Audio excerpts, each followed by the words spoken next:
Hello, everybody. Namaskar. Hope you are all doing awesome, wonderful as always. I'm Tanaya, back again with you with yet another episode, yet another session as a part of the Cradle series. Grateful to you on behalf of the entire Cradle team. Would like to thank you for all the love and support that you have given us in our journey so far. If you remember, around the same time last year, we did a session on learning. The topic was learning, unlearning, and growth. And we tried to explore the connect between the three. We talked about the current system of our education and how it compares to the education system we had in our country in the past. We also looked at certain global models, education models that we have. We tried to talk about the impact or the influence of education on our character and conduct, which in turn influences the very way a society operates. And that is where we touched upon the concept of what we called transformative education. That day, since it was only an hour-long session, we could not really do so much of a deep dive, but we definitely intend to do the same today. You can say that this session today that we are having is a sequel of that session on education. We definitely intend to go a little further on the subject. We will talk about transformative education, the impact of education on our society. We will talk about various experiments done in the field of education, and we will also talk about what might be a probable way forward. And the topic, as you just saw on our screen, is education transcending borders. And with me today, I have again yet another eminent guest, and people who have been following our session so far. You already know him. He himself is a champion in the field of education. He has been a part of our Cradle sessions a couple of times as a panelist as well as an anchor. Yes, I'm talking about Dr. Biplab Loho Chaudhary. May I please have him on my screen? Namaskar, namaskar. Yes. Right there on your screen, we are all able to see Dr. Biplab Loho Chaudhary. Dr. Chaudhary is a professor in the prestigious Vishwa Bharati University, Shantiniketan. And he's also a visiting faculty in various educational institutions across the globe. He's the editor in chief of an international journal on peace, education, and development. Uh, Dr. Loho Chaudhary has a lot of publication and books to his credit and is himself a thought leader in the field of education, particularly in the field of school education. So very happy, Dr. Biplab, to again have you in the Cradle session. And I'm I very very much and I because very much intend to take our discussion forward from where we left last time. If you remember, right, we wanted to go on and on. The topic was so interesting, but then obviously there was a time limit which was given to us, and yeah, definitely we want to make the most of it today and take the discussion further. So I will exactly start from where we left. We had started talking that day about transformative education.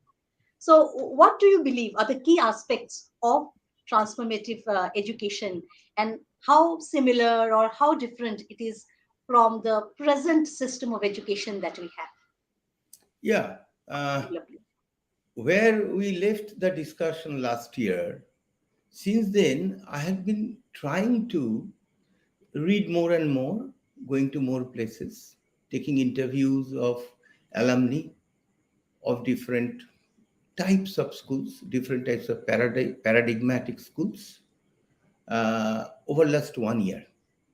And on the basis of that, in today's session, I'll discuss Because I have made a comparison between the different systems.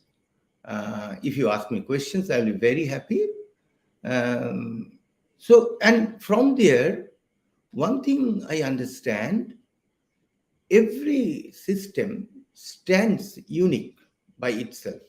But when the question of scaling up comes, the ground realities, which would be more closer to ground realities of the different countries of the world, would be a better one. Would be a better one. So your question was regarding the transformative education, right? And our topic is education transcending border. Now we can look into education transcending border in many ways. The first way is where a school has children from many countries. It may be in a village, but people are attracted towards it sending their children. There would be children from various religious communities, various groupings.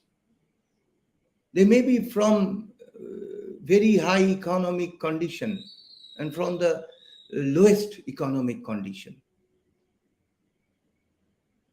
So if there is such type of an education, that sort of examples I try to understand for understanding where the education transcends border. And then there was another aspect I searched for. These were the parameters. I searched for whether as human being we could really transcend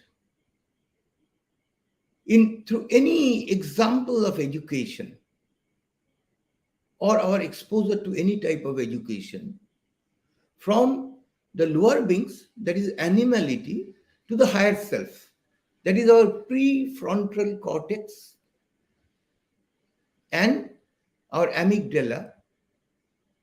Are we able to make proper use of them? Because actually, where we differ from other animals, we differ from in the natural evolution, when for others the development of muscle was more rapid.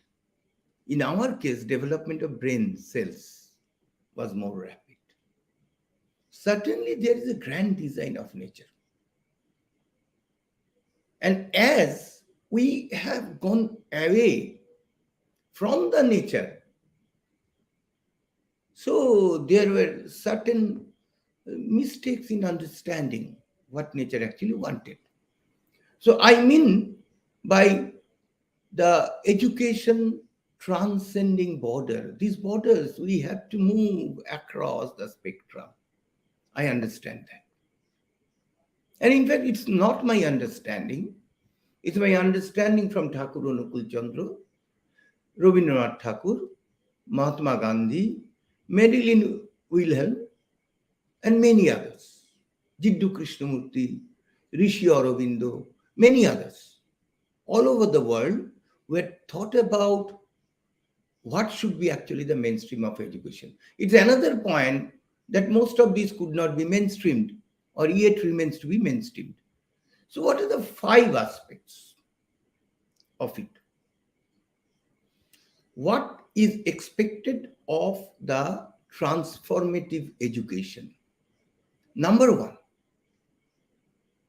we have to shift from job seekers in the manpower planning to opportunity creators, enterprise creators, and who are ready to serve the humanity and serve the nature. And by that way, create huge scopes. So this is one where the public education system needs to move needs to move. Second is, see, we require leaders, but we don't require leaders who have come from ivory towers, from elite schools, where there may be travel to village was a hobby. It's a tourism. We need all the people's children to be educated in same schools. There is nothing great if I feel that my son would be in a school where I can afford lakhs of rupees and another is in a 10 rupee school. So I am better. No, not at all. If it was so, then the people at the highest level would not have been corrupt. They would be having more service mentality. The next aspect is, I have already told that biological higher evolution of ours, with reference to the brain development vis-a-vis muscle development, we need to make use of our brain power more. How we do it? In a balanced mode. So there we lack in the present education, and that's why transformation through this education is very, very less. Whatever may be the international surveys, PISA survey and other surveys, they say in education this country is ahead. But for every country ahead, we can find many problems they have. Many problems they have. So the next important thing is, our education has made us more critical even at the school level, made us hate others, made us very much possessive. There is a lack of linkage between parenting and schooling. So we need to be more community centric, more family centric. Because in school, we are only for 4 hours, 5 hours, 6 hours, or 7 hours. But it's family where we are at leisure time, on holidays, every time. So this is one shift. The school movement taking away children from the home, from the heritage, from the continuity in family, and making them disrespectful in many ways by Sure. secretly telling what are the wrongs there every time, not trying to discover the right things also. That is one lacuna our education has. And then the last is, what we'll do with all such changes if we cannot create condition of peace and progress for all, but without Absolutely. detaching ourselves from the nature. That is a very important aspect. So these are the five aspects which I found. I have told you about the name of those great sages from across the world. I missed some. From there, I find out these five areas are very important. Now, That's it's up to very you, Tanaya. You please, you give me the answer. What you find any of these five in the current education system. With your answer, you may ask me the next question. I really do wonder, and that's why all of us, and many of us, I would say, have become rather job seekers rather than creators of opportunities, ourselves. And I myself, when I was listening to you about that very concept that you talked about, transformative education, of creating, more, which definitely should create more opportunity creators rather than job seekers. I could relate to it, that what I myself have become. Uh, so that is one thing which I definitely could relate to. And obviously, as I see my kid also studying now, coming, talking about competition, talking about who is first, who is second, also lets me reflect whether the present system of education is creating more competition rather than collaboration for the longer term. So, very important points, Dr. Biplav, as always, you presented before us. And since these are very, very important, I would like to summarize again the key aspects of transformative education. One is shifting from creation of mere job seekers to opportunity creators, creation of Yeah. leaders.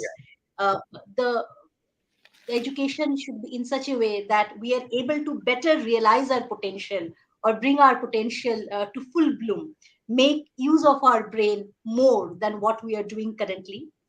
And another thing which we talked about is parenting and schooling going hand in hand. Right? So that is also another key Yeah. aspect which maybe we will talk about more as we go ahead. So when you are at the fag end of your response, you were talking about peace and progress, which brings me to my second question. Well, there are too many talks going around on shared peace, shared progress, shared development, right? And if we really think about it, right, we will find that education has been failing, and I would say miserably, in ensuring peace, prosperity across among countries, right? And we are talking about education transcending borders in our topic today. But at the same time, a prestigious body like UNESCO is continuously telling us that, and has been repeatedly confirming about the more equitable spread of education globally. So I just wanted to understand your thoughts in it. What does it really indicate? Right, right, right. Uh, UNESCO is also correct because they are trying to look into it quantitatively.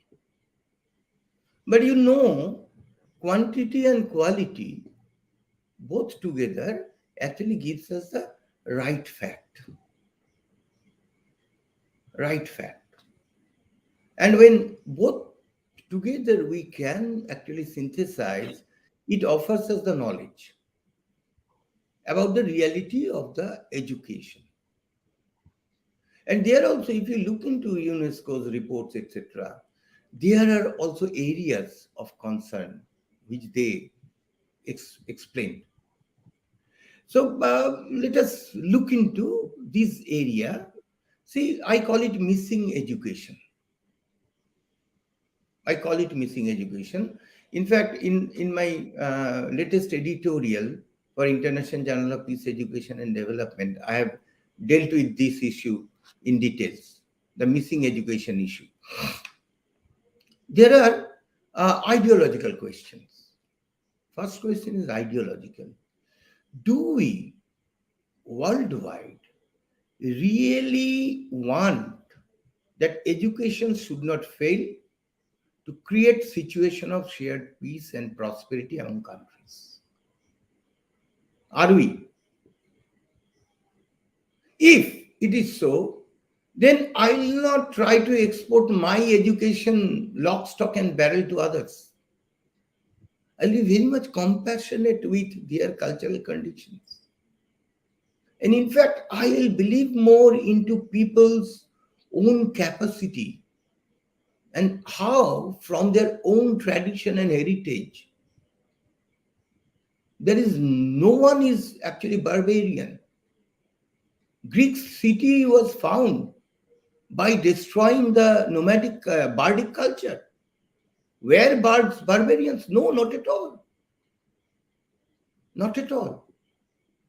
If you go to African countries, you'd find different communities having so much of shared coexistence, social bonding. And today we are talking about social bonding to be learned. So the first question is ideological, and that is to be solved by the governments. And the commoners have to, through the social media, have to take that issue. And elections must be fought on that. What would be education? Because on that depends the sustainability of the countries. So this is the first question. If yes, I know everyone will say yes, then definitely we have to utilize education as the broadest mechanism to prepare generations, including our generations. Why our generations? Because if we look into the word school, it comes from the Greek word school, which means lifelong, which means leisure actually. This leisure, that is the rest time, is actually the ruminating time also. So it's very important. So the school means lifelong learning, because if you have entire life for learning, only then you have that leisure as a meaning of school coming. And where we are giving leisure to our children in school, and even there are other times we are actually taking away from them, and then we are telling we are educating. So if we go by it, then we will be able to understand where we are actually lacking. See, we talk about innovations, we talk about science, we talk about new methods, but in our education we are miserably failing here. I give you an example of US. The present education system in US was started for manpower to the economic need of industrial revolution. Now, this is a hyper connected society where the entire techno regime has changed. And still, the schools are in the same education pattern. See, when India, in its 75th year, sometimes before it, has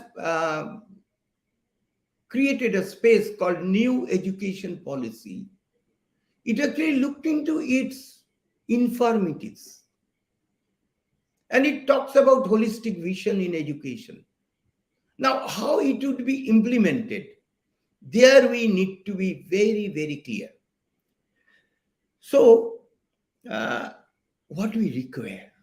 We require institutional, managerial, and psychological framework for it, and proper training in it. We need to have a 360-degree change in the uh, training program, orientation program. When I say 360 degree means coming to the same place. Why I'm telling it? Because we have to come to what is real as education. If you look into uh, Raphael's uh, the School of Athens, right? If you look into that School of Athens, that drawing, that picture, you will find who is not there. Plato, Socrates, everyone is there. Actually, what was the plan? Lifelong learning, everyone would be having the pursuit of knowledge for practical application. It's very interesting. And what we are doing, what we are doing. So, first is this, we have to fix it. But more than that, we have fixation with more chair tables, more computers, and more people being given job. Because we are looking into education as a job giving opportunity. So there will be corruption. Second is, we have to transform school into a close-knit community. But we require paradigms for that, how we do it. And the third is, public school must be strengthened by stopping the divide. So from here, I would like to ask you a question, Tanaya. Do you think that actually this failing is not created by us? I think we definitely are equally responsible as our maybe governments or other institutional mechanisms are, because we ourselves, right, whenever we are thinking about education, we ourselves are looking at as job creation mechanisms. We ourselves are thinking about maybe our prosperity. We are thinking as just individuals, we are not thinking about the community at large, Because right? we So we all know, ourselves are having myopic views about yeah, what education is. So I think we are equally responsible. And first of all, we are not thinking about it. Maybe sessions like this, discussions like this with thought leaders like you gives us those gentle nudges, or gives us this food for thought to really think, that what we are doing to ourselves, what we are doing to our societies. So definitely a food for thought, Dr. Loho Chaudhary. yeah. Uh, what is your next question to me? So you were, talking about the aspects of, transformative education and why education is, failing. You also talked about how many times when we talk about education transcending borders, we follow the process of a complete lift and shift, right? Of one model to another country, wherein it is very important to keep in mind certain nuances with respect to that country's education system or the very cultural heritage the country, carries. So many times, right, we have seen different with this thought process in mind, right, which you talked about uh, all this while. So there were different alternate schools or different experiments in education that were done. And you were talking about great thinkers like uh, Rabindranath Tagore. You talked about Rishi Aurobindo. You talked about Mahatma Gandhi himself, about the different experiments or the different thought process with respect to education, which they brought about. And many times, right, we have seen that some of the schools definitely gained some amount of popularity, but then these were never mainstreamed. So why do you think these were, never mainstreamed so far? Uh, uh, the first is we are genetically wired like this. See, have Change you seen, resistance. yeah, have you seen any sage becomes a leader to transform the country, especially in democracy? Hardly It ever is seen. another point. It is another point. Chanakya, as a guru, as a teacher, transformed an entire empire situation. And also in education, he had great contributions. So this is a solitary example almost. See, in most of the cases, after the greats went away, passed away, gradually their movements have been weakened. It requires another person to come to strengthen it, to make it applicable to the situation. This is one. This is a genetic cause. I call it a genetic cause. Second is uh, these schools, in many cases, were ideological. So there are restrictions. There were restrictions. Only those people from other religion, other sect, other country, who were really liking things, who had a very open mind, they could only send their children to these schools of other ideology. But it was a restrictive mm, matter. How far the sages they wanted, all this should be for open for all, education for all. The other Point is the economic question of running a school. So there are high fees. That becomes troublesome. The issue is you have to give quality education, but it should be available for all. It's a question of equity. Most of the schools could not make it, and their ideologies could not be scaled up because someone who would have taken it forward, made it a movement. Like if you consider Rishi Aurobindo, see, Rishi Aurobindo had a very interesting take on consciousness-based education, and what are the stages of it. Very interesting, very elaborate, highly creative. Tagore equally had. And even Marilyn Wilhelm, the Wilhelm School International in US, there also she talks about it, and she has created an excellent curriculum. International. As well, right? I think some of the schools are there. Yeah, Yeah, yeah, in the southern India, especially, right? yeah. Specifically in I think Tamil Nadu, where it has gained a lot of momentum. Yeah. But then the scaling up, when the question of scaling up comes, we need to neutralize the differences between different segments, etc. And the leaders in education must have that thought process. But because our entire education is based on reductionism, so we always think inside that, okay, why my thing is not better than anyone else's. So the country and the globe and the common man becomes a cipher, because we all need these things.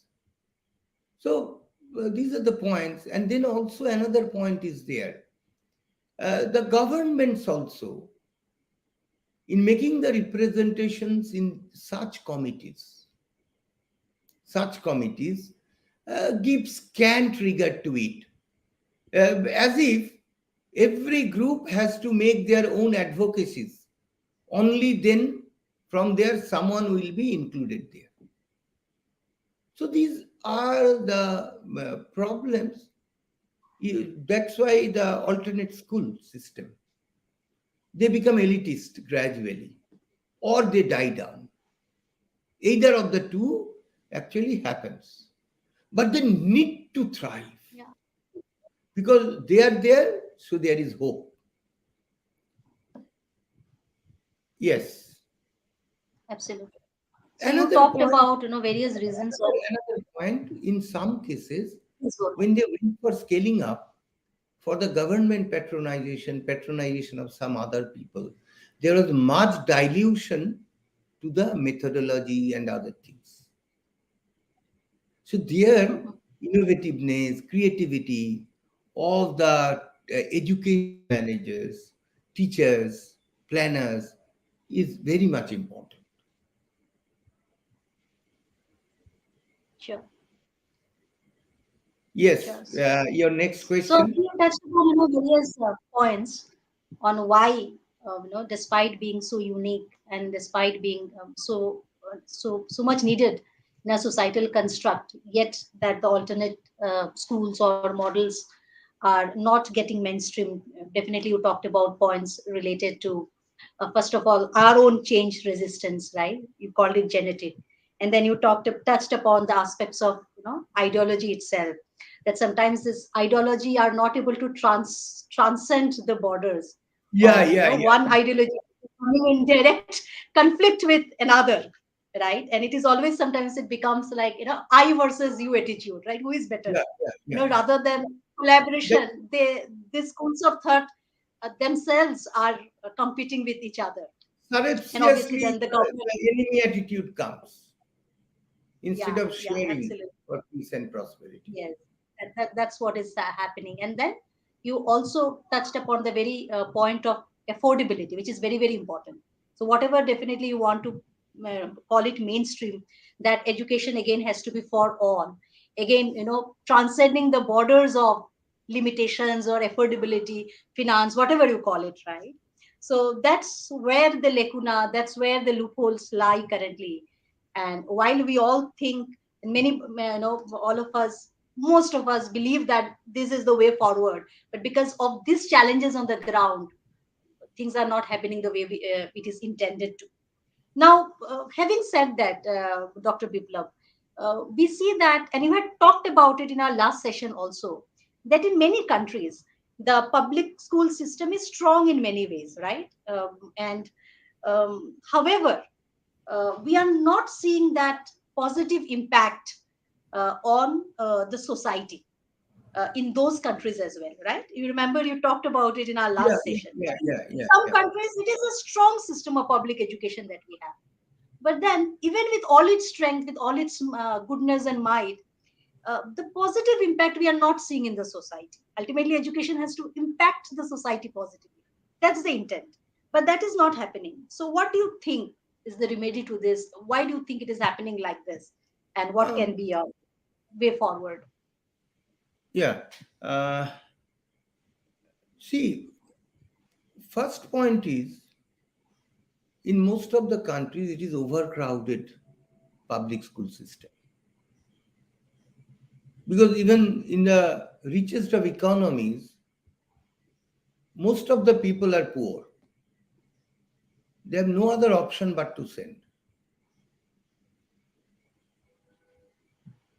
But there are some highly developed countries, like say Germany, where everyone has to be in the same school. But even within that school, from class 4 onwards, there is a segregation based on gift. Gift means gift talented. So that creates a sort of a complex, inferiority complex. That again is a boundary or border. Yeah, yeah, boundary. We have to solve all this. These will all come. But we have to solve. Now, non-involvement of family all over the world, even in our country now, is a serious lacuna. Even in the new education policy, we need a direction for it in India to uh, work upon, because we have time now, because we have framed a new education policy, and it's having high ambition, and it is closer to the tradition and heritage also, and also the scientific tempo also. So there also we require. And then another aspect is there. See, more and more our families, I'm not talking about middle class family or lower middle class family or higher class family, even in the lowest rung, the time given to children due to the work ecosystem is awfully bad, inadequate. And then breaking of families for different reasons had made this very important linkage an almost failure. An almost failure. What was our solution? Our solution was, from say 3 years of age or 5 years or 6 years of age, let us put children into school. School becomes a cage. But it is very clear, if you look into, say, one of the father of ethology, uh, scientist Conrad, who got Nobel Prize, he had given a theory of imprinting. Says mothers, the first attachment to mother and the imprint of the mother is most important. most important. And it is proven in neuroscience that the brain development is very high till 8 years of age or 9 years or 10 years of age. More than 80-90% of the brain cells are developed. And the habit and behavior is actually formed in this time. School is not to form habit and behavior by just pep talk by the teachers. And if habit and behavior is not right, schools will be places of problems and which the teachers are not able to solve. So it is very important, this family, how to integrate the family. There should be great research, pilot programs, small school modules to be developed.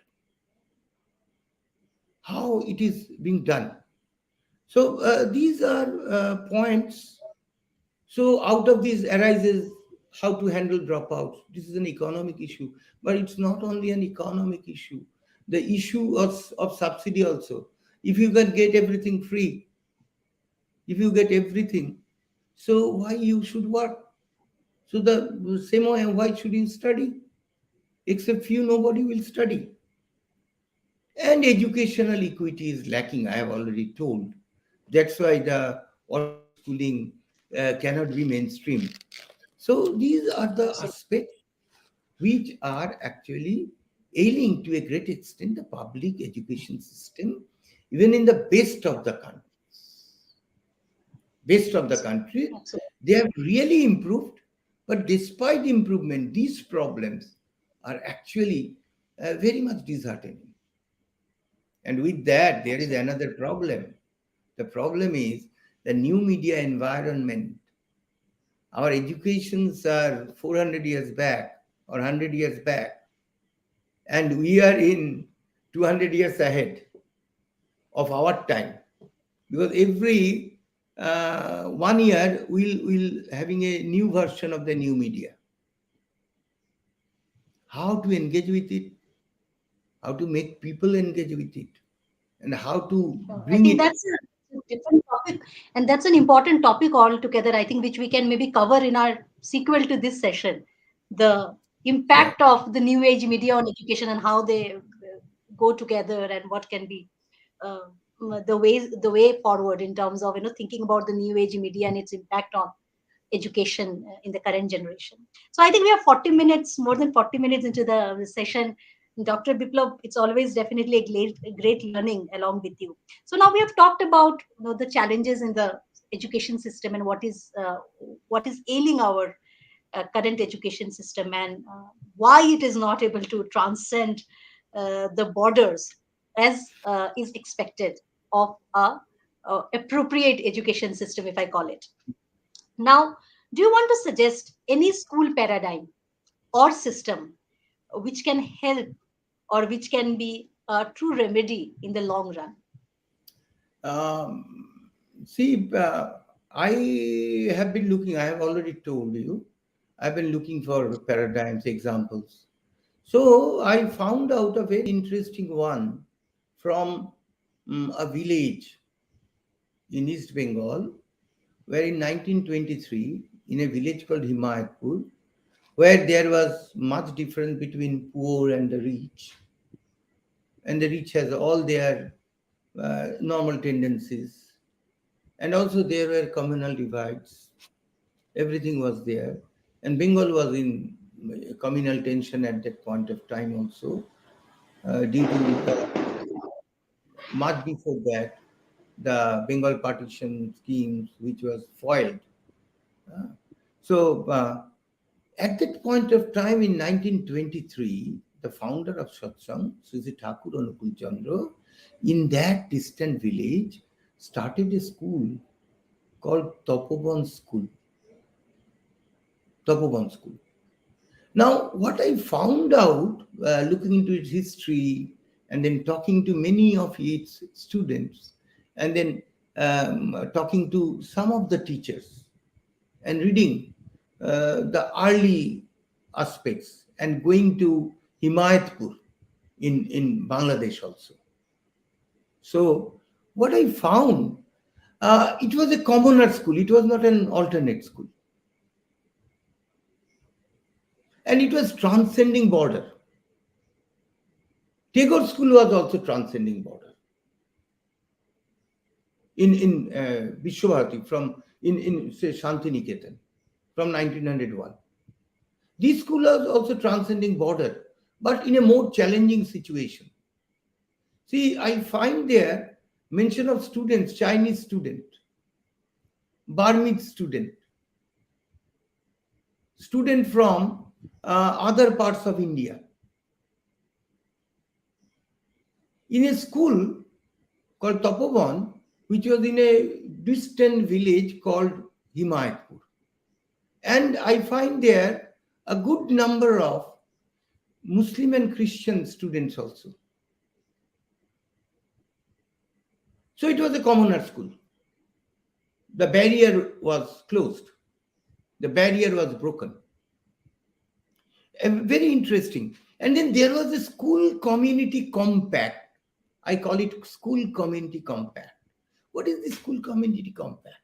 Thakur Anukul Chandra, the founder mentor of the school, he, teachers, students, families of the day scholars, and the villagers, all together were in the community school compact.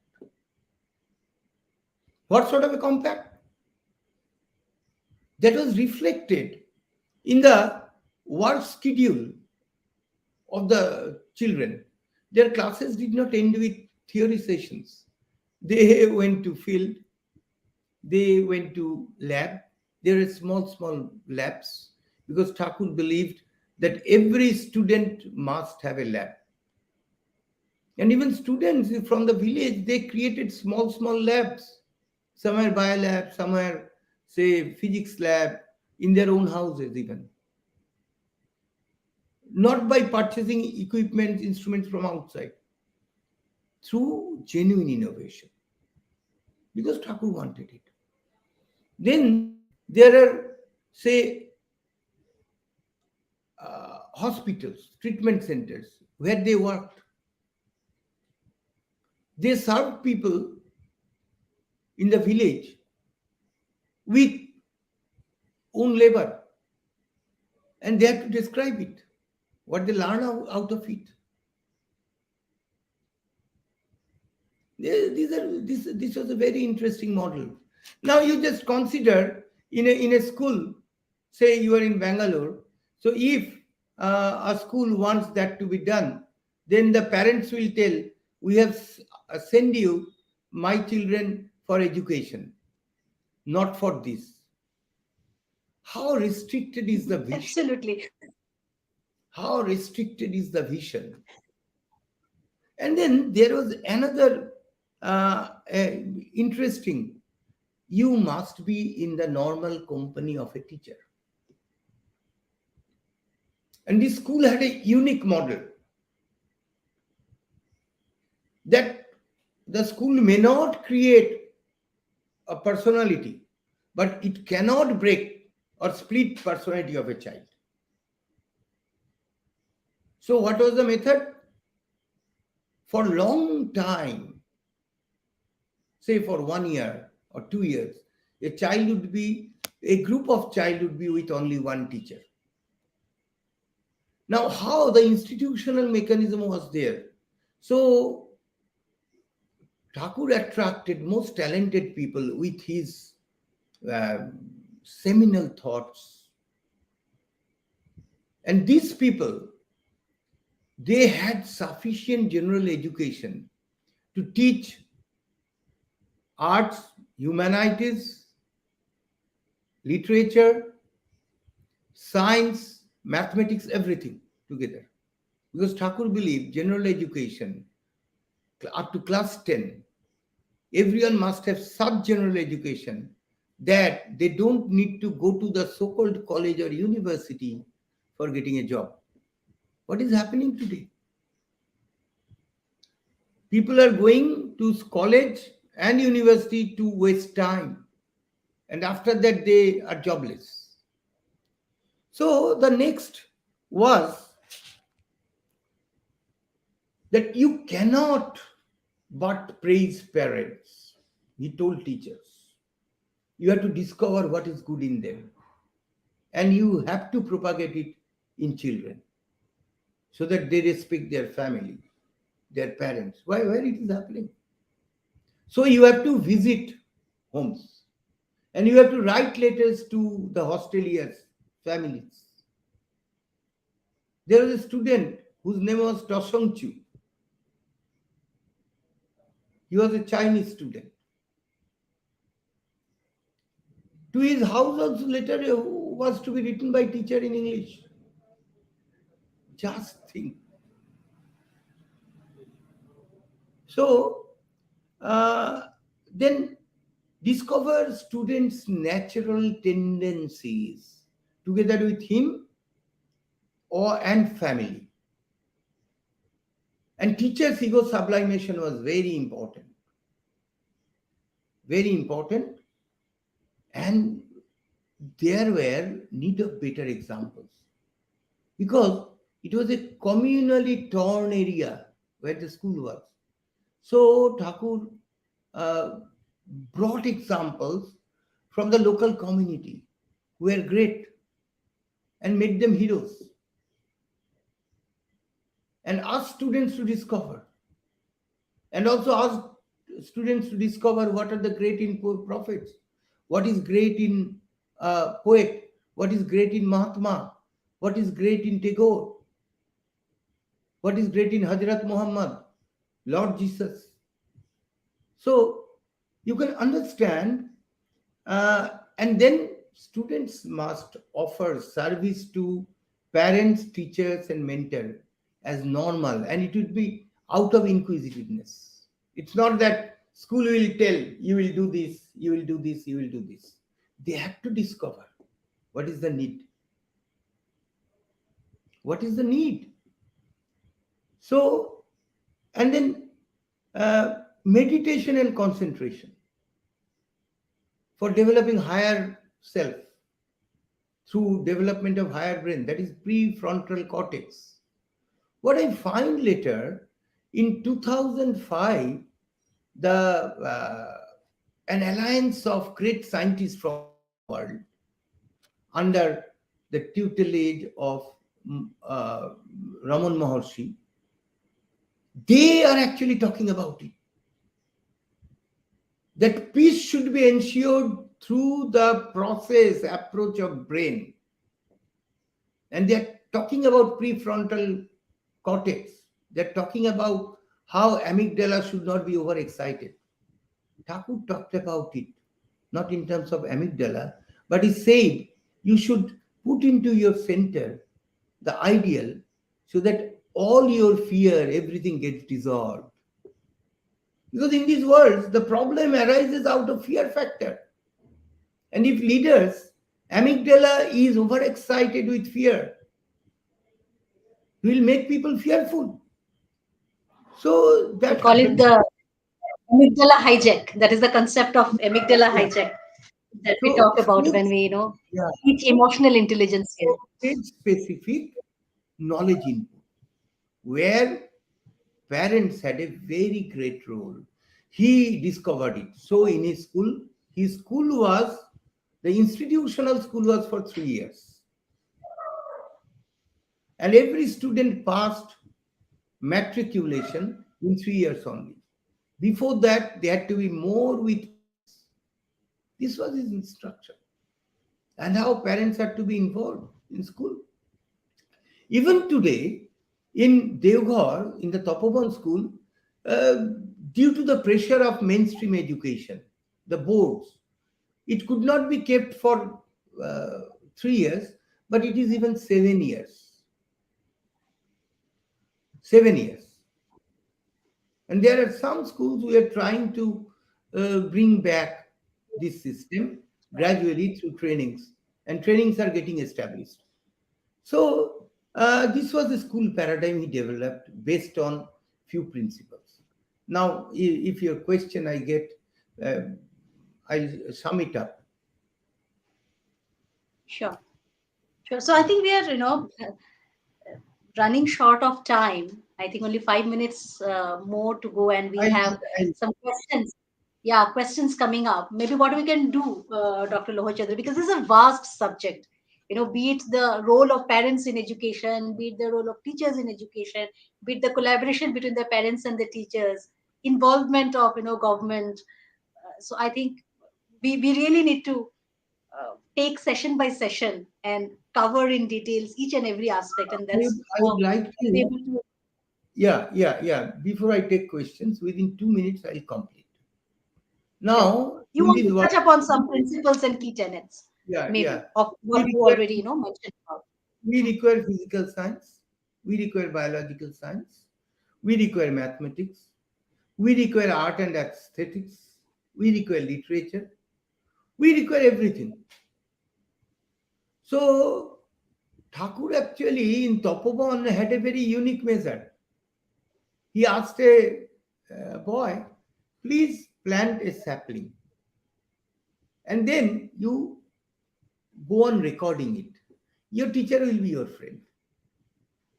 And then this teacher, as the plant grew, so with that grew the agricultural knowledge of the student, the knowledge of the number of how the numbers are added. So first day there were say 5 leaves. Second day would count how many leaves are there. So in this way, the mathematics done. And then the great design, how the design art is coming. And then storytelling about it. What is the relation between that boy or girl and that plant, right? And how he is talking about it. And then the inquisitiveness, how it happens that the water which is given down to the soil, how it goes up. So comes the turgor pressure, comes the physics, adhesion, cohesion. And then the biology, how it is growing, it was so small, how it is growing. So biology comes. So this was a natural way. And in Thakur's experiment, within 3 years, uh, no one was a failure there in matriculation examination. And they were taught in this method. I have, when I had studied it, I found, you see, in today's world, we require a name. So I have given it a name called lab. Learning all around a phenomenon. And it has some principles.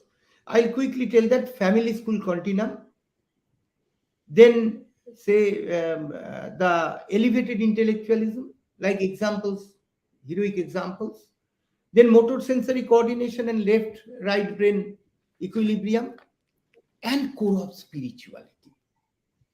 See, very interesting point was from Thakur school, when a Muslim student went to his house, he was more Muslim, but at the same time, he was more respectful to Hinduism or Christianity. It happened always. There was no question of conversion. There was no question of showing it is greater than it. And that's what Because we mean by education yeah, transcending borders. education cannot be competitive. Education That's must also be collaboration. assimilative, sublimating, and developing our capacity so that from job seeker we would become the job creator, Creators. opportunity. Rather than job, let us not think about job, opportunity creators, and having service mentality. So Sure. now you can take questions. Absolutely. Thank you so much, Dr. Biplab. I think Thakur's methodology, ideology of education definitely stresses upon doing and discerning. And that's what we see Yeah, in the yeah, very yeah. example that you gave of, looking at a plant, sowing a seed and seeing the plant grow and learning different aspects from it. Time for some time for some audience questions now. May I please have a few on my screen?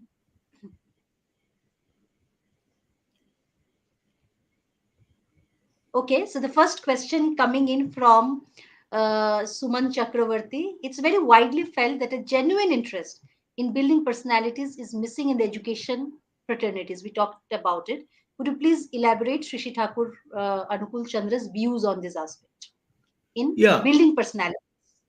right, right. In fact, I found earlier also a question from Mr. Basuri. He also asked a interesting question. So maybe he would also get the answer. Uh, the personality of a child is a stage specific development coming together over years. Now, for this personality, one thing is to be taken care that there is no split in the mindset of the child as he grows. So, Thakur's approach was with one teacher for a long time so that there is no conflicting personality of different teachers influencing in different directions. And then the second approach was between parents and teacher, the child should feel that the parent and teacher is the same. So the respect for parent should be transferred to the teacher also. See, if there is no respect, no personality development.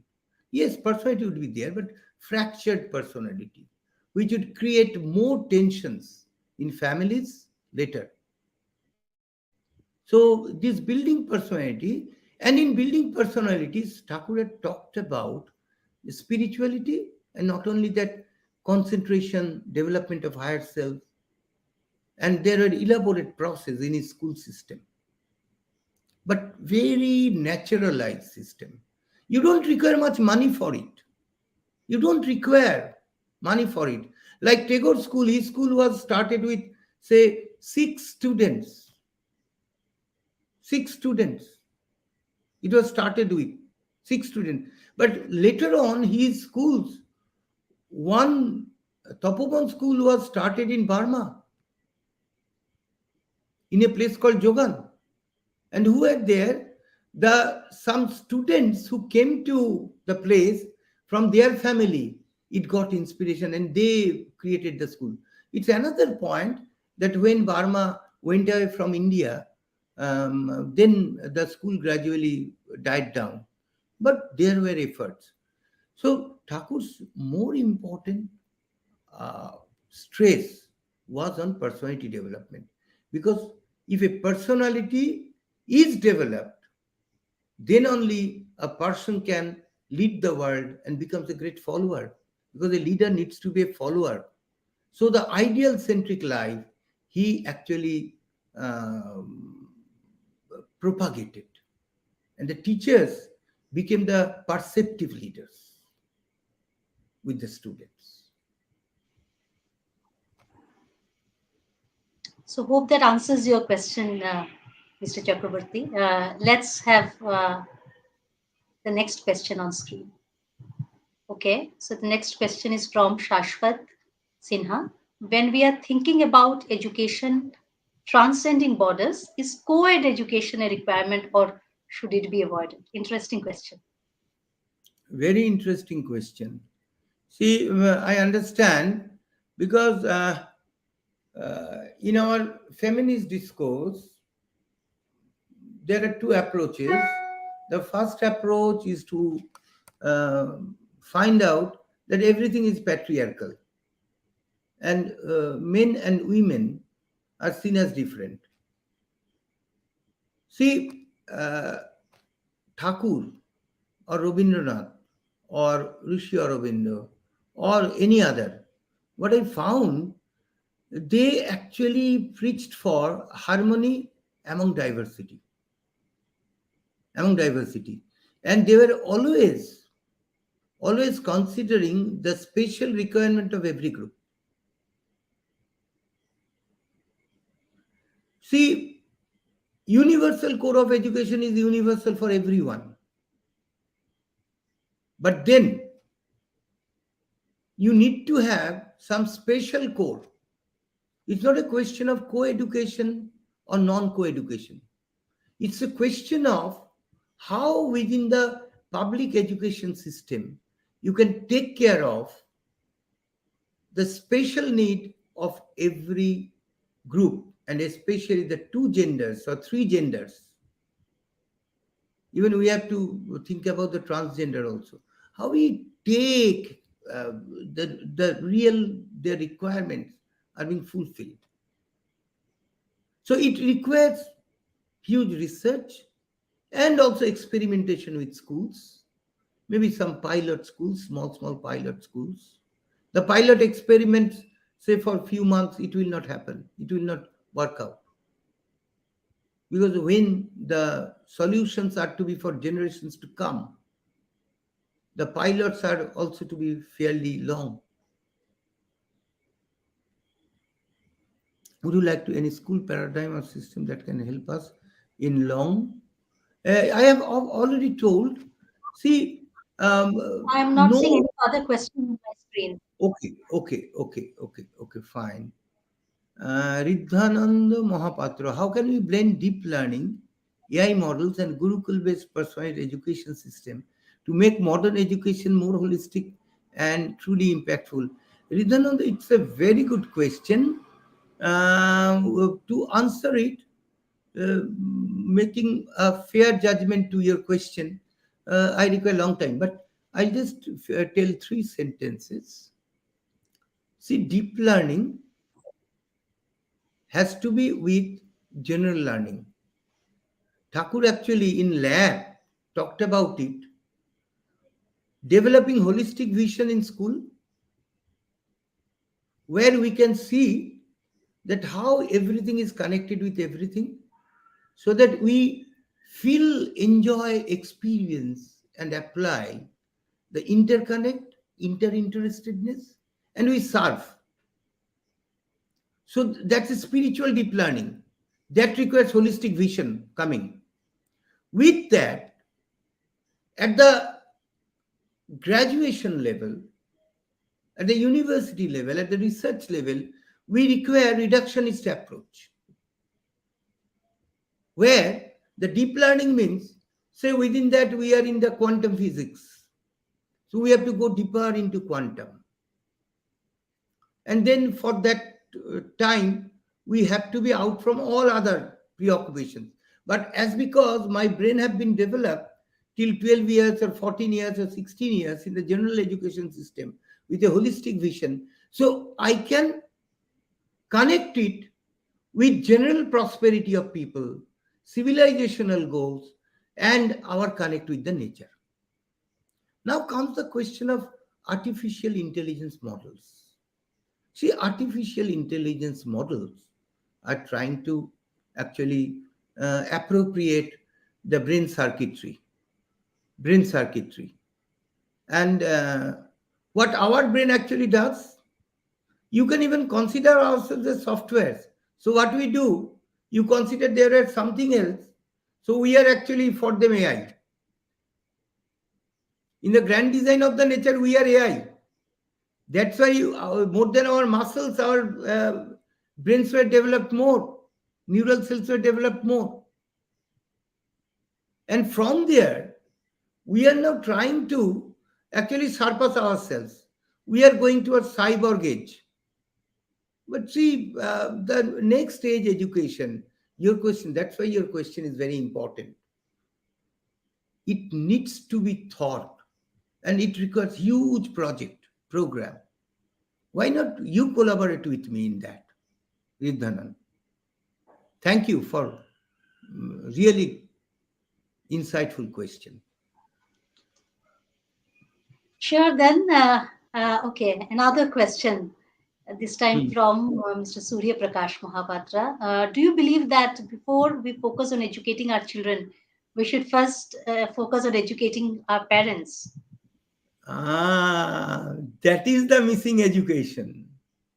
That is the missing education. Right? We are taught for everything. For a job, we need education. For our dressing sense, we need education. But we did not think about it. Now it is fashionable to go to some expert on parental care, ask something, and then we feel we are doing our duty as parents. It's unlike that, because parenting is a holistic vision implemented through a common phenomenon called a child's growth. It's very important. Uh, I would like to, Mr. Basuri had a good question. I found it in somewhere. What can a layman do to mainstream this model of education? Yes, layman.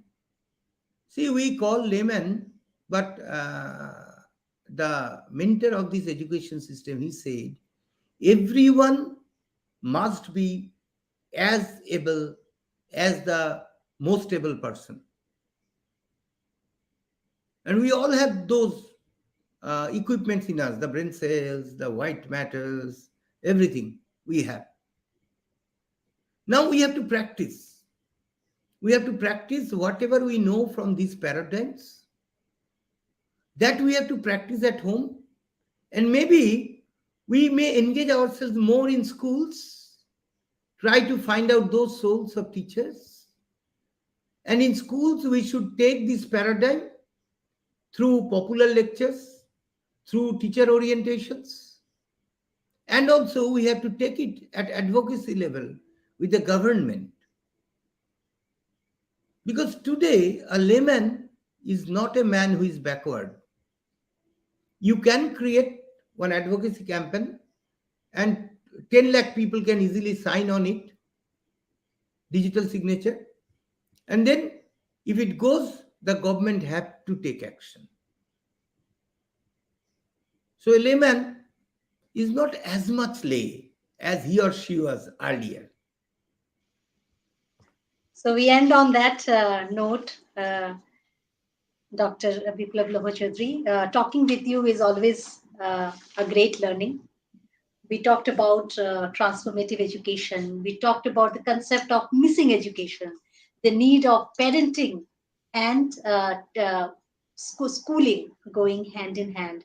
We talked about the experiment by our spiritual master, Shashi Thakur Anukul Chandra, in the form of Tapovan schools, and how he emphasized on practical based education, learning by doing and discerning.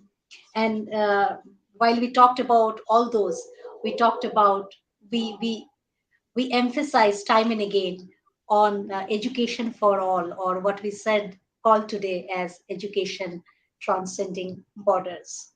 So at the end of the session, I can only hope and pray that the session which we did today gives all of us some food for thought, creates those mental nudges for us to think that the kind of education that we are in, how it is shaping us, and how we can influence the future systems of education. So again, I can only wish that education helps us attain our potential to the maximum.